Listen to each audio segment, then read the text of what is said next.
Ameublement Tanguay en première ligne. À l'Esprit sportif, aujourd'hui, Jean-Simon Desgagnés dans le top 8 des étudiants athlètes au pays. Il évalue vraiment les performances sportives des athlètes ainsi que les résultats scolaires. Fait que de pouvoir être capable de distinguer sur ces deux aspects-là, c'est quelque chose qui me tient beaucoup à cœur et dont je suis extrêmement fier. Là.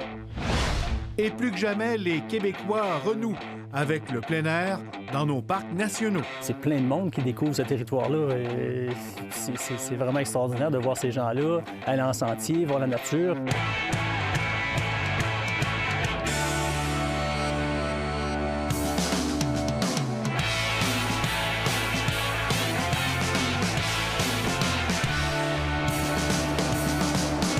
À tous, un bon mercredi. Bienvenue à l'Esprit sportif.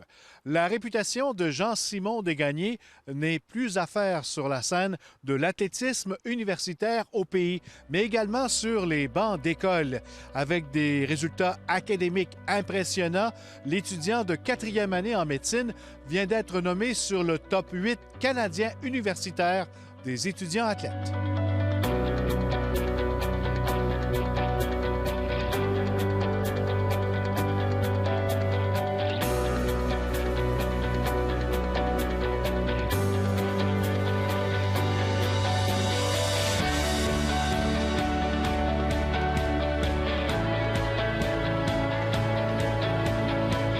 Jean-Simon, bienvenue à l'Esprit sportif.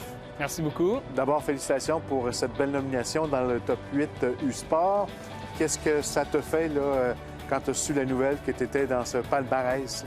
Bien, vraiment, j'étais extrêmement content. Là, pour vrai, c'est tout un honneur. Là, comme je l'ai dit à plusieurs reprises, là, c'est un groupe de personnes qui est extrêmement sélect. C'est pas beaucoup de personnes qui sont capables de se rendre là. Donc, d'être nommé parmi le top 8 académique U-Sport, là, ça fait chaud au cœur, puis je me sens choyé là, de pouvoir avoir cet honneur-là. C'est logique, puis c'est une belle reconnaissance. On est vraiment content. Puis ça démontre qu'il excelle à la fois sur la piste d'athlétisme et sur les bancs d'école. Et au niveau où il est, c'est vraiment impressionnant de voir à quel point il est capable d'avoir du succès dans ces deux domaines-là.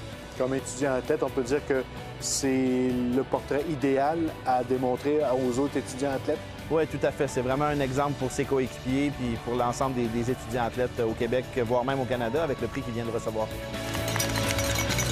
C'est quelque chose que tu mènes de front depuis plusieurs saisons, déjà comme athlète et étudiant. C'est une belle récompense pour toi?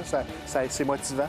Oui, c'est sûr que c'est motivant puis que ça donne le goût de continuer, comme on dit, là, d'avoir ces choses-là puis de voir qu'il y a des gens qui sont un peu derrière nous, qui récompensent nos efforts. Ça donne un air d'aller, ça nous encourage à continuer, puis ça nous dit qu'on est dans le bon chemin, puis qu'il n'y a pas trop de questions à se poser, puis de continuer à faire ce qu'on fait bien. Là. C'est quoi la recette parfaite pour arriver à de bons résultats de chaque côté? Bien, je pense qu'il n'y a pas de recette parfaite ni de recette miracle. Là. Le truc, ça serait d'avoir des ambitions, d'avoir des rêves, des plans qui sont des fois un petit peu exagérés, mais d'y croire, d'un peu d'y penser puis de se dire que c'est pas impossible malgré qu'il soit un petit peu ambitieux. Puis après ça, à chaque jour, bien, faire les efforts qu'on a besoin pour atteindre ces objectifs-là. Puis après ça, une fois que tu crois un peu en tes ambitions, tu t'entoures des bonnes personnes, autant des entraîneurs, de toute la famille du Rouge et Or, de la faculté de médecine. Disons 2 fois de chaque jambe en marchant à basse intensité pour commencer. Je pense que c'est quelqu'un qui est discipliné puis qui a une bonne routine, il est organisé, sachant le nombre d'heures que ça demande des études en médecine et de l'entraînement de haut niveau en athlétisme. C'est un casse-tête d'organiser tout ça, mais c'est réglé au quart de tour puis il réussit à exceller dans les deux domaines. C'est Jean-Simon Desgagnés en tête.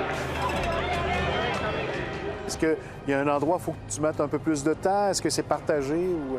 Oui, vraiment. Là, je dirais que c'est partagé, puis c'est aussi en fonction des circonstances. Là. Par exemple, clairement qu'en fin de session, des fois, l'étudiant va prendre un petit peu plus de place, tandis que quand arrive une grosse période de compétition, bien, parfois, ça va être l'entraînement. Mais ce que j'ai découvert un peu avec les années, c'est que souvent, c'est pas en négligeant un que l'autre va devenir meilleur. Là. Fait que c'est d'essayer de trouver un peu un bel équilibre entre les deux choses, puis d'en faire un peu chaque jour, à chaque fois qu'on a le temps, puis ça permet de construire un peu tout ça, puis d'arriver après, quand il y a une grosse compétition, mais si ça fait 3 mois qu'on travaille bien, les performances vont arriver.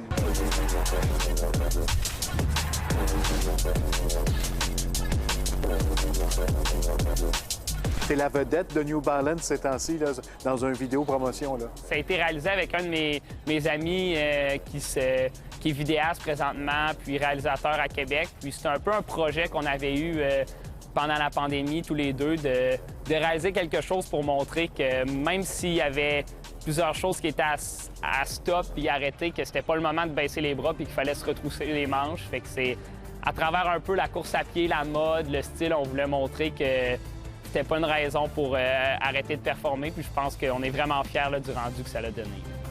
Je te proposerais de faire escape sur le côté, 2 fois de chaque jambe aussi. Encore à une vitesse contrôlée, en ayant la jambe d'attaque à l'extérieur un petit peu en avant de l'aile. Tu poursuis ton entraînement, évidemment, en athlétisme, tout ça, parce que ça va reprendre bientôt. Qu'est-ce qui s'en vient pour toi? Oui, là, en fait, je poursuis l'entraînement, puis je pense que ça a été un peu ça la recette aussi dans la dernière année, c'est de poursuivre à s'entraîner puis s'entraîner fort, même s'il n'y a rien à court ou moyen long terme. Puis dans les prochains mois, prochaines semaines, là, ça va être justement ça, de poursuivre l'entraînement. Puis après ça, ça va être, lorsque les compétitions extérieures vont commencer, d'essayer d'aller se tailler une place là, parmi les meilleurs au monde pour essayer d'être sélectionné sur l'équipe canadienne pour les Jeux olympiques.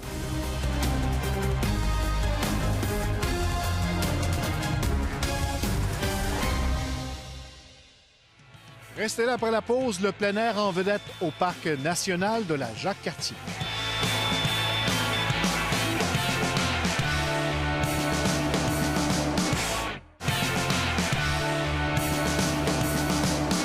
S'il y a quelque chose de positif qu'on peut retenir de la pandémie, c'est que plusieurs Québécois ont renoué avec le plein air. C'est le cas de l'été dernier avec des achalandages records du côté de la CEPAC. C'est le cas également cet hiver. Et mon confrère Pierre-Antoine Gosselin s'est rendu au Parc national de la Jacques-Cartier.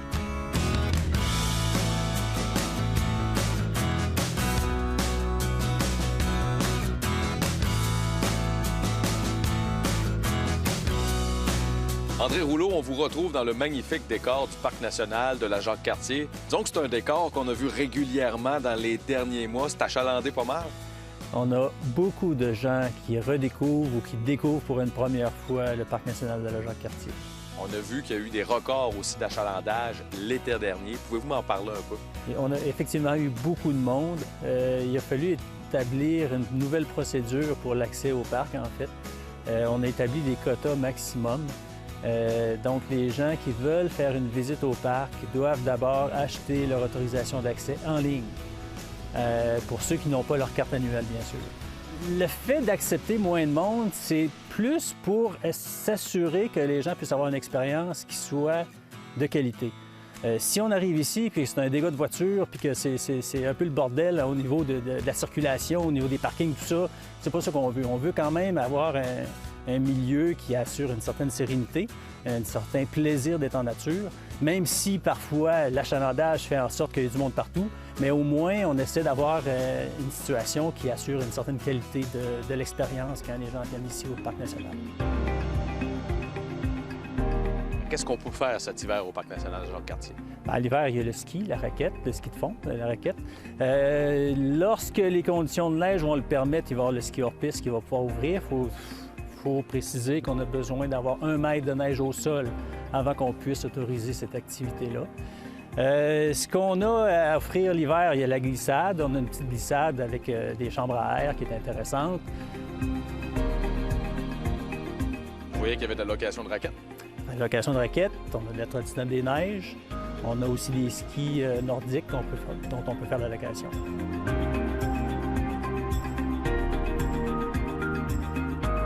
On a un peu l'impression que c'est tout ce qui nous reste aussi du plein air cet hiver. Bien, moi, je suis très heureux là, que les gens de la région de Québec puissent découvrir le Parc national de la Jacques-Cartier parce que c'est vraiment un joyau qu'on a ici dans la région qui était connu par une certaine proportion de la population, mais j'ai l'impression que là, les gens redécouvrent ce territoire-là, découvrent ce territoire-là. Ça fait du bien, par exemple, de voir le monde dehors. Tu sais, ça redonne l'esprit, on est joyeux, puis ça met une bonne ambiance, par exemple. On dirait que le monde, ils sortent un peu de chez eux, ils se donnent des raisons de sortir aussi. C'est un aspect que moi, en même temps, je me dis c'est bien parce que, je veux dire, c'est pas mauvais d'aller dehors, puis c'est mieux pour tout le monde. Je veux dire, tu sais, que la nature est à tout le monde. peu importe tu vas où, que c'est des activités, ça devient tellement populaire. Le monde, il s'équipe. Ça redonne le goût aussi. Ski de fond, etc. Ski, tout ce qui est... Mais aussi, randonnée, c'est le plus simple. Tu n'as pas besoin de t'équiper, puis le monde, tu veux prendre l'air, rester à 2 mètres, dépendamment de ce qui est en vigueur. On veut que ces gens-là reviennent, même après la pandémie. Puis on veut surtout nous assurer que les gens comprennent bien que c'est un territoire protégé. C'est un territoire qui est protégé pour les générations futures. C'est un territoire auquel on doit prendre soin et puis pour pouvoir en profiter pour les générations futures.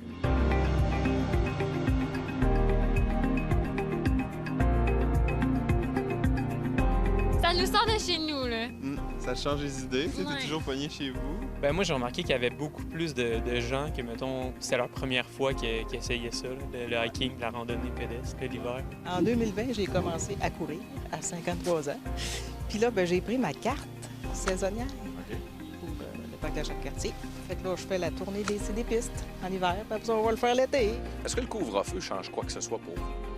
Bien, en fait, c'est comme pour tout le monde.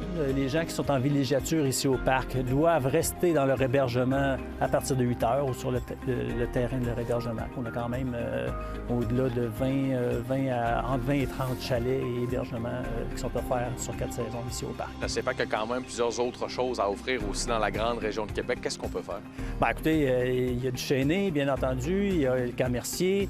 Donc, la CEPAC offre toute une gamme d'activités dans la région de Québec pour les gens qui sont friands de nature. C'est surtout du ski de fond qu'on y fait là-bas. Ski de fond, je sais qu'à du Chêné, il y a un peu de glissade, il y a de la marche aussi sur neige.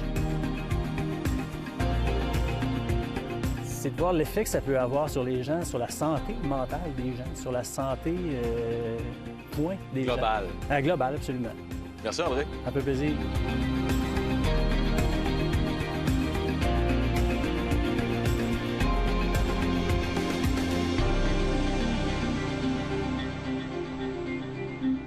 Voilà, alors profitez du plein air, du beau temps pour aller à l'extérieur avant 20 h, n'oubliez pas. Voilà, c'était l'Esprit sportif. Bye bye tout le monde. À demain.